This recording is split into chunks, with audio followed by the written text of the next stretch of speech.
Just as a mountain breaks the horizon, Surat ar-Raʿd rises immovable, grounded in Tawḥīd ar-Rububiyyah, crowned with thunder and lightning. When the believer descends from the heights of this impactful surah, he does not remember the thunder, which is not only a sound, but also a sign. New class here on Sunnahfollowers on the book written by Sheikh Karim Abuzaid, the Mecca journey through the Quranic mission, Surah ar-Raʿd, the thunder before the storm, 2nd edition, being taught by Ustadah Laila Nasheeba. Stay tuned right here for the date and time, streaming on all major platforms. Channel Sunnahfollowers. And this is a picture of the book. This is the new book that Dr. Karim Abuzaid has put out, The Thunder Before the Storm. And this is the Mecca.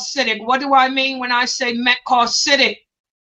This is an explanation of the Quran that's a little bit different. It's not the same as what you're going to get from Ibn Kathir's explanation.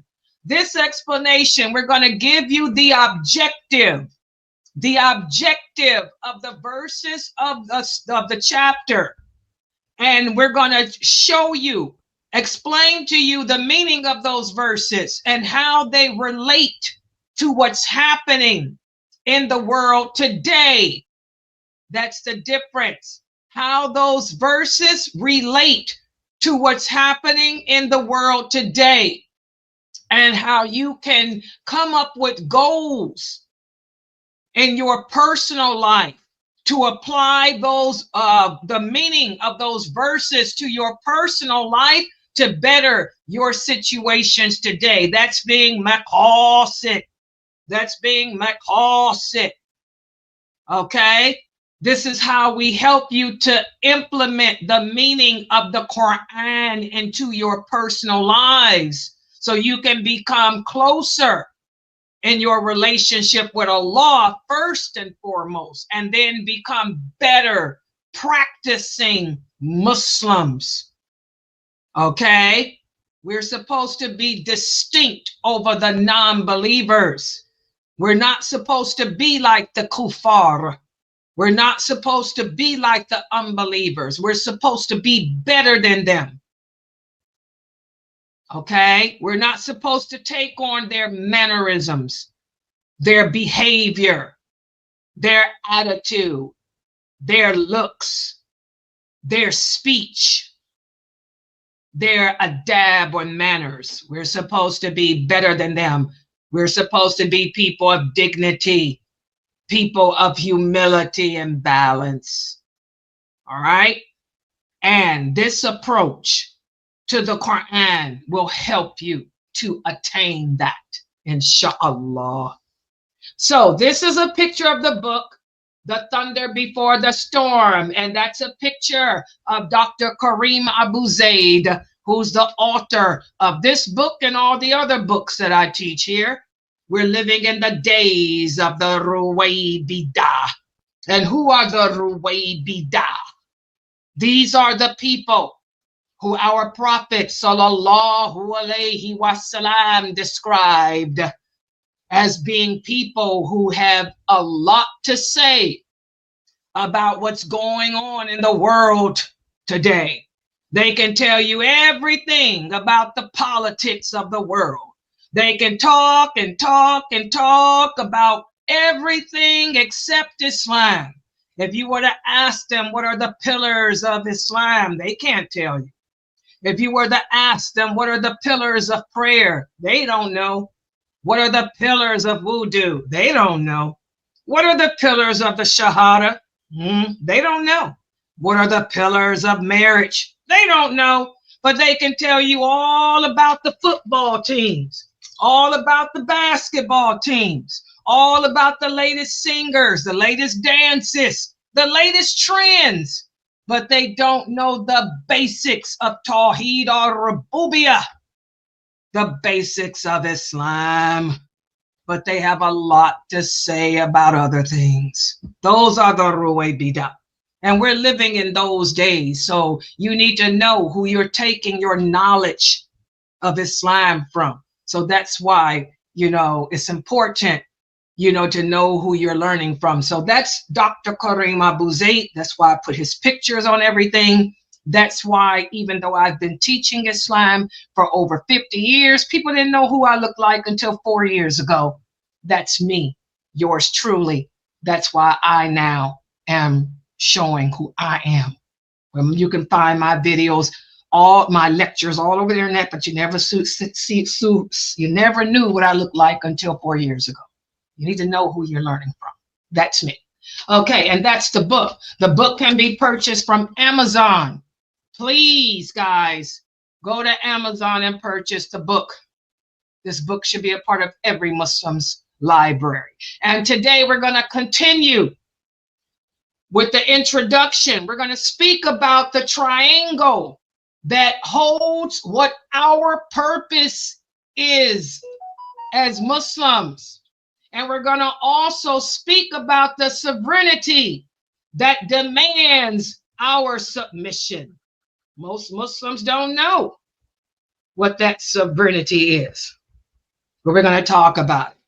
So let's get started here. I want everyone to pay attention. Please feel free to take screenshots too. Okay. All right, here we go. The story of our creation as Muslims is not left to guesswork. Allah did not bring mankind into existence and place them on earth and then leave them without direction. From the very beginning, He defined our purpose. And He told us that our purpose is to know Him, to worship Him, and to live by His guidance until we meet Him again. So this purpose rests upon 3 interconnected pillars, which are known as the triangle of faith. Number 1, to believe in Allah, and that entails believing in His existence, His Lordship, His names and His attributes. To believe in His revelation that He sent to His messengers, the divine guidance sent to lead humanity in truth, and to believe in the hereafter, which entails and includes the certainty of death, the resurrection, judgment, and destiny. And these are not optional beliefs or parallel truths. They are interdependent. If you take away one and the other, then the other two will lose their force. As Muslims, we have to believe in all of these things. You can't just pick and choose which ones to believe in. And also, we have to believe in the hereafter, which includes the certainty of death. Nothing lives forever. We have to believe in the resurrection, the day of judgment, and that also entails destiny. And again, none of this is optional, okay? Again, you remove one, then the others will lose their force, okay? Remove belief in Allah, and then the rest of the triangle has no foundation. Remove belief in the hereafter, and the urgency to live with accountability will vanish. You remove belief in the revelation, and you cut off the living connection between the Creator and His creation. So you have to believe in all of these things, every single part, because they all interconnect and they are all interdependent. Without revelation, Allah is reduced to a distant idea, perhaps acknowledged as a creator, but not revered as the one who commands or guides or who loves his servants. And without his guidance, our lives drift from their intended course, and the very reason for our creation becomes obscured. This not only diminishes our reverence towards Allah, but it subtly questions his divine wisdom, as though he would create mankind without providing the clear, preserved guidance needed to fulfill our purpose. Subhanallah. Subhanallah. And without revelation, messengers become simply moral teachers, stripped of their divine mandate and authority, such as we have today. Life coaches, life coaches, life coaches.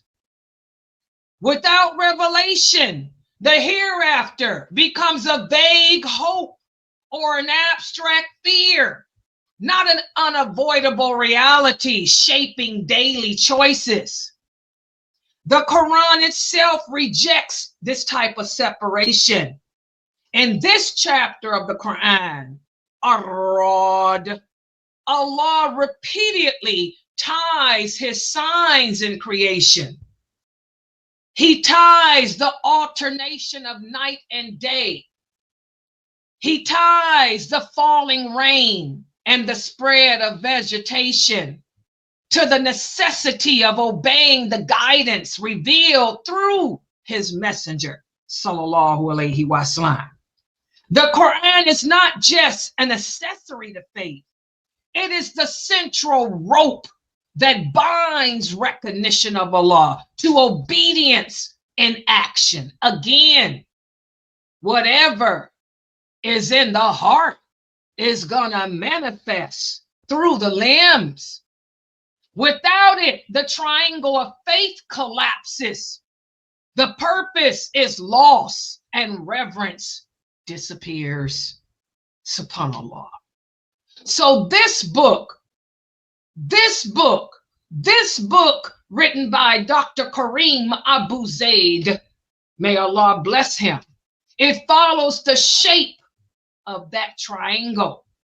Part 1 of this book will explore the first side of the triangle, which is belief in Allah, better known as Tawḥīd, in all of its dimensions. Part 2 of this book will examine the second side, which is belief in his revelation, with Surat ar-Raʿd as our lens for seeing how Allah defends, defines, and anchors it against every age's doubts. Because again, Islam never changes. The Quran is never outdated, okay? It never gets old. Contrary to what the progressive men and women of today say, we cannot tweak Islam. Have you looked at the shorts I put out today? Mrs. Jones has now become Mrs. Abdullah. Check out the shorts I just put out today. We can tweak the fatwas that the progressive brothers from Texas, I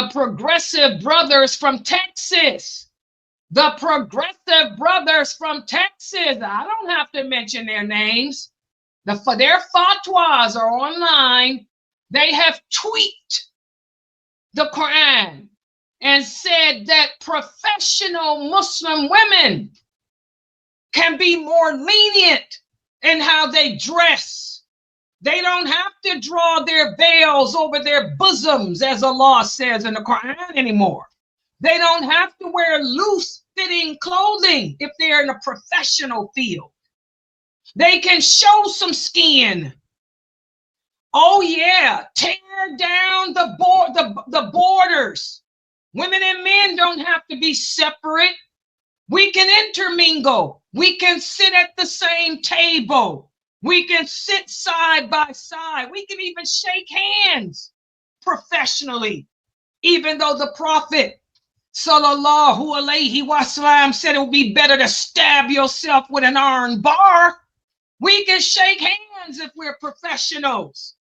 So Mrs. Jones, she was a problem back in the 70s and 80s. But now we got to look out for Mrs. Abdullah, because Mrs. Abdullah is making plans. She's got a thing going on. She has replaced Mrs. Jones because this is 2025 and 2026, we can tweak.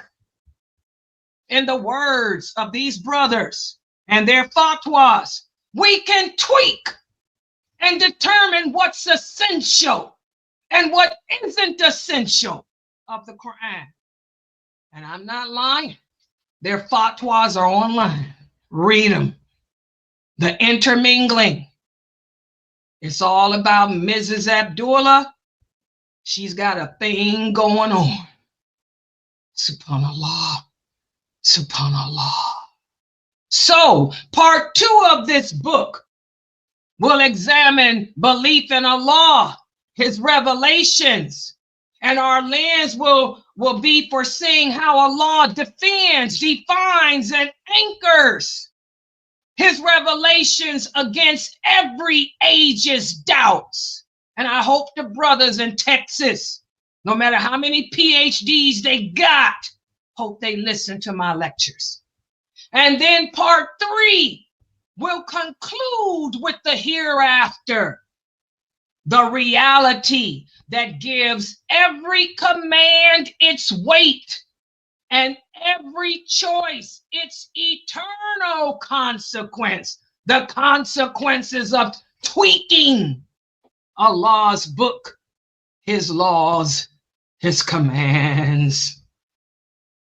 So through this journey, we will see that the triangle of fate is not a diagram to be admired.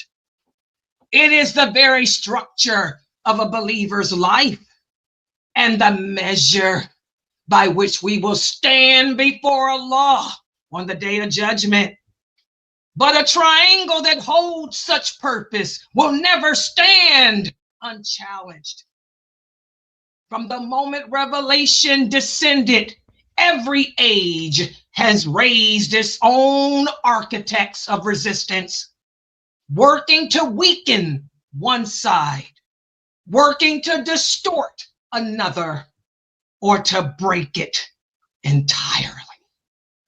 Subhanallah. That triangle has always been under siege. That's what this book is about. Ever since the beginning of time, ever since the time of Prophet Noah, alayhi salam, the triangle has been under attack.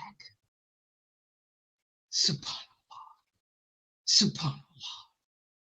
So this chapter of the Quran, it starts off with 4 amazing letters. Alif, Lam, Mim, Ra. These are the verses of the book. And what has been sent down to you from your Lord is the truth.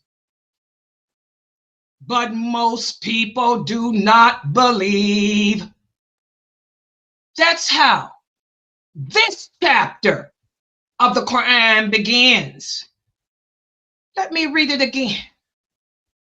Alif, Lam, Mim, Ra. These are the verses of the book. What book? The book of Einstein? The book of your life coach? the book that can be tweaked. This is the book of your Lord, the book of the law. And what has been sent down to you from your Lord is the truth. But what is Allah saying here? Most people do not believe. This is not a gentle beginning. This chapter does not begin with a gradual build-up.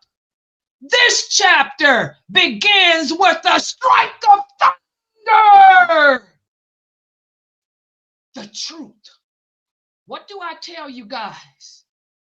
The truth is not a bit, the truth is always a bitter pill to swallow. This is the truth. It's revealed from your Lord. Yet the majority of the people who hear those words will reject it. Why? Not because the words are not clear. Not because our Prophet Muhammad sallallahu alayhi wasallam failed to deliver them. They will reject it because the truth demands surrender.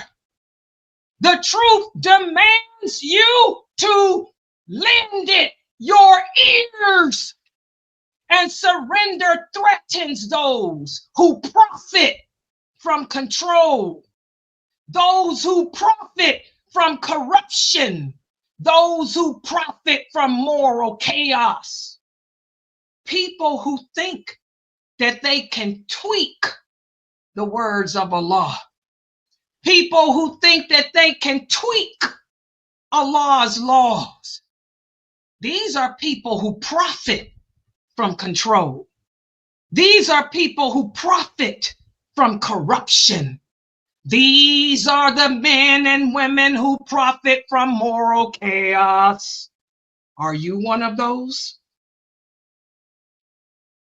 Every system that resists Islam is ultimately defending itself against three non-negotiable realities, guys.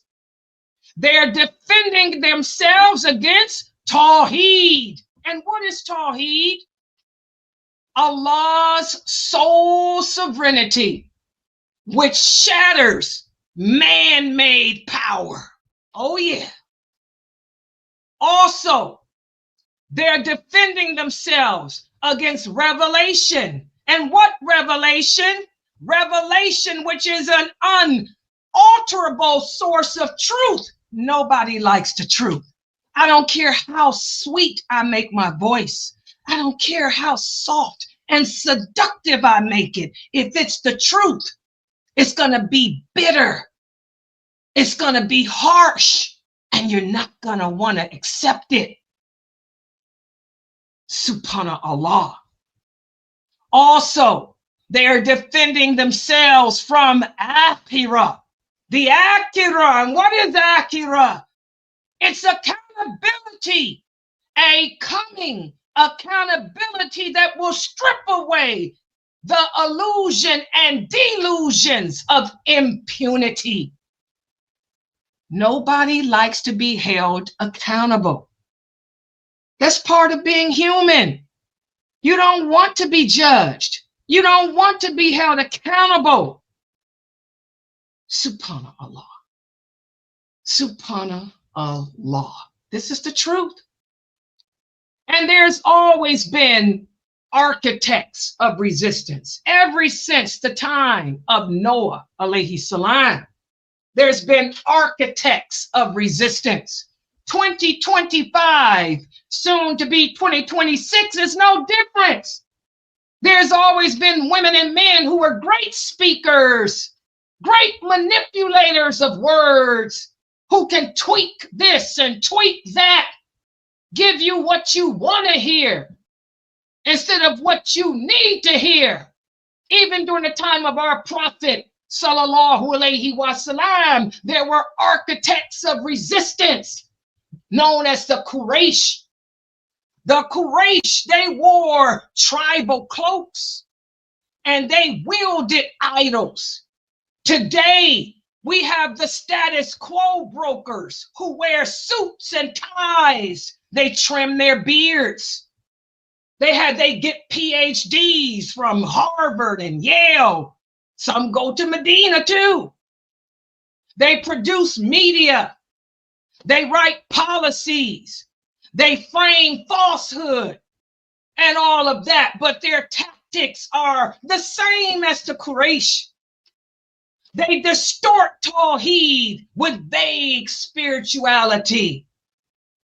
Believe in whatever makes you feel good. Okay? They pressure revelation to reform, stripping it of hijab, the obligation to cover for women. The free mixing, we can all sit together. They don't tell you. When the Prophet sallallahu alaihi wasallam and the companions used to sit at the same table, first of all, the verses of hijab weren't revealed until after the Battle of Badr, number one. Number two, when they used to sit together at the same tables, the women and men, they were related. They weren't strangers. You didn't see Aisha, radiallahu anha, Salama, and the women sitting at tables with men that they didn't know. They were from the same tribe. They were related. These were cousins. These were cousins and brothers and sisters and aunts and uncles sitting at the same table, eating. They weren't sitting at the tables with men who they never saw before in their life, who they didn't know. And they were dressed properly. They weren't flirting with each other. They weren't sitting at a table with some strange man who had a cell phone, taking pictures underneath the table of the woman's derriere when she stood up, or her legs. And the women weren't standing up on a stage, putting her hands on her hips, showing her breast line. And as she turned around, the men were taking videos of her. That wasn't going on. These people were related. They were family members. They weren't with strange men that they never knew. So let's not get it twisted. That's the problem. Muslims today are not educated. You're feeble-minded. You don't know anything about the religion. You know nothing about the Prophet sallallahu alaihi wasallam, nothing about the Arabs, nothing about tribes, nothing about history, nothing. You don't even know the pillars of wudu, the pillars of the prayer. Most of you cannot pronounce the Fatiha correctly. Most of you cannot even pronounce the Tawḥīd in Arabic. But you want to sit here and tell me that you can mingle. You can sit at a table with a man that you've never seen in your life. That's not Islam. And you're not even dressed properly. You got your breast sticking out. You got your behind showing. And let's not talk about the perfume that's making people like me with allergies sneeze every 5 seconds. So, reform. These are the status quo brokers with the suits and trim beards and the beautiful voices telling you that you can tweak Islam because it's 2025, soon to be 2026. And we can reform and become progressive Muslims. Strip away the hijabs. Strip away the separation between women and men. Okay? We can dismiss the akhirah, the hereafter. We can make the hereafter a myth.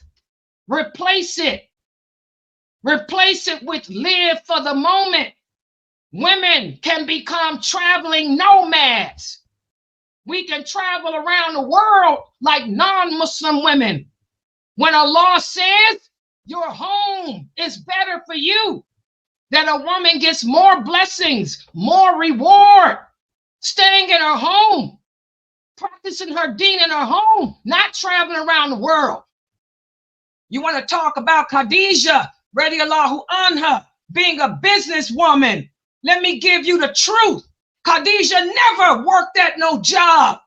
She was a businesswoman who never left her house. She hired men to work for her, and they used to steal from her until she met the Prophet Muhammad sallallahu alaihi wasallam. She never left her home. She never worked outside her home. No woman did in the 6th century. Women didn't go to work in the 6th century. Women were cheated, robbed, raped, abused in the 6th century. Do your homework. So whoever's telling you that Khadijah left her house every day and went and punched a time clock, they're telling you a lie. That didn't happen in the 6th century. She inherited her father and her husband's money and business and was wealthy.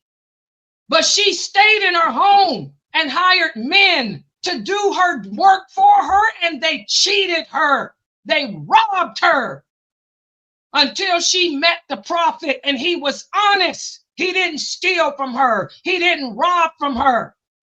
But she herself personally never worked outside of her home. She never traveled anywhere. None of the women did. They would have been robbed. They would have been raped. They would have been killed. So I don't know where you sisters are getting your knowledge from, but it ain't from nobody who's educated about history or definitely about Islam. So you trying to be like the non-Muslim women, you got problems. The non-Muslim women are more educated than you about history. If a woman traveled anywhere in the 6th century, she had to put on dung and dress up like a man. Because if she didn't, she wouldn't survive traveling anywhere. She'd be sold into slavery and prostitution if she survived being raped. These were the dark ages. All right. So history repeats itself. Islam counterattacks all this distortion of Tawḥīd. Islam, the Quran, counterattacks the pressure to reform this religion. Islam has a counterattack against those who dismiss the hereafter. And Surat ar-Raʿd dismantles this, counters against the people who distort the Tawḥīd, who try to reform it. For example, Surat ar-Raʿd, when people demand for miracles, the Quran itself is a miracle. For example, we tell people, look at your hands, look at your tongue, all of that. This is a miracle, subhanAllah. Also, when people make fun of the prophets, alayhi salam, all of Allah's past messengers were made fun of too. But the truth outlasted every single tyrant. Also, victory. Like, for example, what's happening in the world today. We got Muslims who don't understand that the power, the might is in the hands of Allah. What's happening today in the world? War. It comes from Allah. You know, you can't stop what's happening in the world. You can't change the politics. Allah is in control of the politics. Change begins within yourself. There's nothing, you can pick up all the flags. You can pick up all the slogans. You can protest the qadr of Allah all you want to. But if all the creation were to come together, they wouldn't be able to stop what's going on unless Allah willed it. But what you can change is yourself. Allah tells us he will never change the condition of a people until they change what is within themselves. That's why the Prophet sallallahu alaihi wasallam would tell the companions, don't worry about the politics. He would tell them, don't get involved in what's going on with the Romans and the Persians and all of that. Allah's in control of that. Change what's going on within yourself.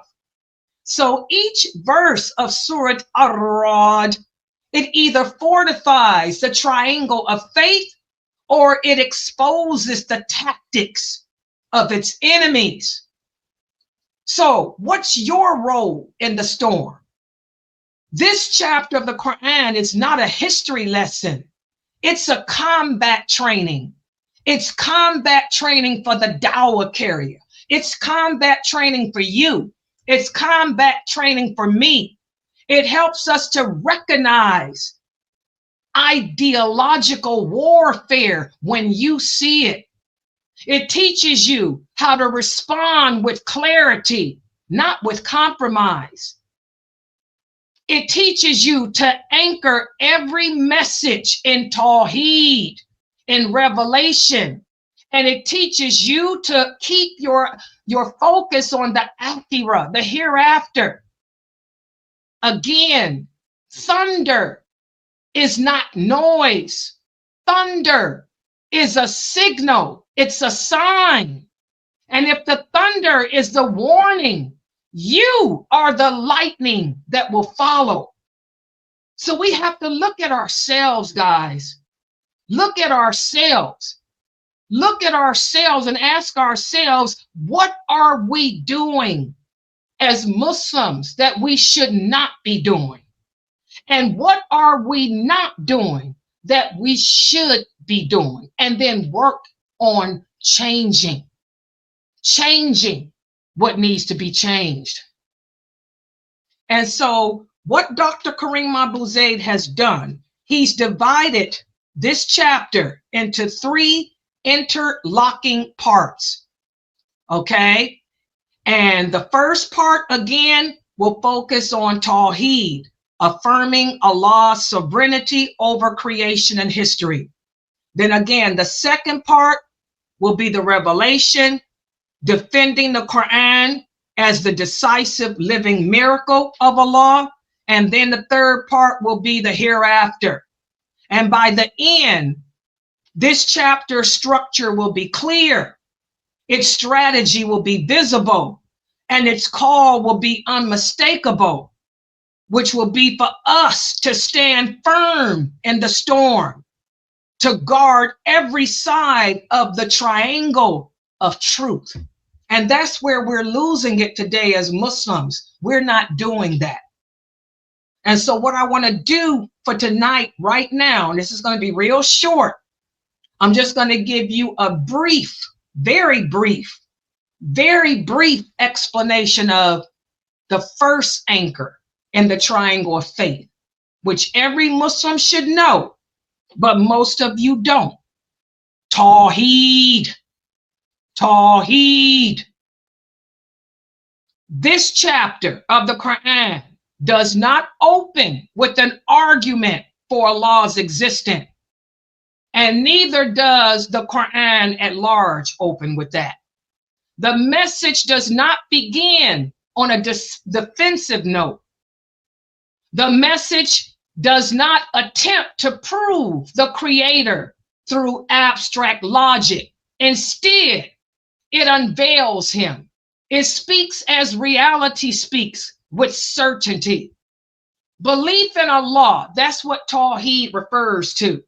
And belief in Allah is presented not as a philosophical theory, but as an undeniable truth written into the fitra. And that's what I've been speaking about for the past 6 months with you guys. What is the fitra? It's that given disposition in which every soul is created.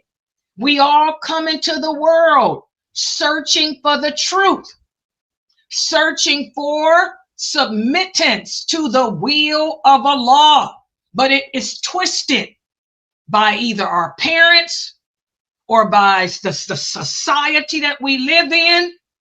Most of us never find that truth. Some of us do, but we lose it. The Quran does not beg for acknowledgement. Instead, it thunders with the voice of reality. How does this chapter start off? Again, listen to the first opening line of this chapter. Alif, Lam, Meme Ra. Y'all see that?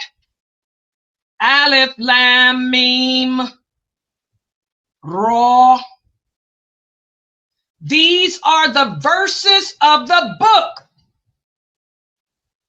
And what has been revealed to you from your Lord is the truth. But most of mankind do not believe. As I tell you guys, there's going to be more people in hell than in paradise. There's your dalil. There's your proof. Most people say they believe in Allah, but the reality is they don't. So again, the sacred sequence of Aleph, Lam, Meme, Ra is first and foremost a mystery. What does that mean? That means no one can tell you what those letters mean. Okay? Only Allah knows. Only Allah knows the meaning. Only Allah knows what He intended by them. There's different speculations. Okay? Some of the scholars, the early scholars, say that it's a divine call to attention, alerting the listener that something great is about to follow. Some of the scholars say that it's a challenge to the Arabs, reminding them that this Quran is formed from the same letters that they use, but they cannot rival its majesty. And then some of the early scholars say that it's a thematic marker, signaling shifts in style, in audience, or revelation. But the bottom line, only Allah knows the meaning. These opening letters are not decorative ornaments, like some people say. They are the threshold to a courtroom where the judge himself is speaking. What begins with mystery is followed immediately by certainty. The book is not conjecture. It is haqq, meaning absolute truth. And what do I tell you guys? The truth is a bitter pill to swallow. No matter how sweet you make it sound, no matter how seductive you make it sound, it's a bitter pill to swallow. And revelation is not advice. Revelation is Allah's verdict. Yet, as He says, most of mankind do not believe. Why? Not because there's no evidence, not because the concept of a creator is strange or foreign, but because Tawḥīd demands surrender. And like we talked about, most humans don't want to surrender to the truth. Most people can't handle the truth. Subhanallah. What is resisted in Tawḥīd is not Allah's existence, but His authority. They don't fear the idea of a creator. Instead, they fear the reality of a judge. They don't reject the theory. What is it that humans reject having? A master. ذَلِكَ الْكِتَابَ لَا رَيْبَ. This is that one. Exactly, sister. That's that. This is that surah. Exactly, Sister Amira. So, this is what I wanted to go over today in this book. Aleph, Lam. Yep, that's it. Yep, that's it. So, inshallah, this is going to be a great journey for us going over this book. The thunder before the storm. The thunder before the storm. Talk about shaking up your heart. Did I shake your heart tonight? Something to think about. Tawḥīd. I wanted to cover this book with you guys because we're going to go over some basics We're going to go over Tawḥīd ar-Rububiyyah, the Lordship of Allah. A lot of Muslims have a hard time accepting the Lordship of Allah. If we truly believed in and accepted the Lordship of Allah, we'd be able to submit to his decree. Remember, the Prophet Muhammad sallallahu alaihi wasallam said every nation of people has their pagans, their fire worshipers. The fire worshipers of this nation are those who cannot accept the qadr of Allah. We can't accept that what's happening in the world today. War is a part of life. I grew up during war. We had Vietnam. The war against Israel was happening then too, and Iran and Vietnam. Plus we had communism. What was going on in the 60s? Communism. Oh yeah. Plus, say it loud. Hit it. I'm black and I'm proud. Oh yeah. We had the civil rights movement growing up when I was growing up. Tell it. My sisters from Jersey in here. Tell them, Sister Annette. Oh, we had so much going on in the 60s. It was a terrible time in America's history.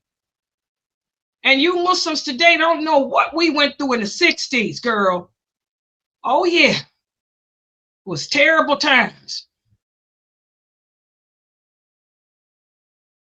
But see, we believe in the Lordship of Allah. You kids today, you don't believe in the Lordship of Allah. That's why you're having a hard time accepting what's happening in the world today. You feel privileged. What's going on with this privilege stuff? Yeah.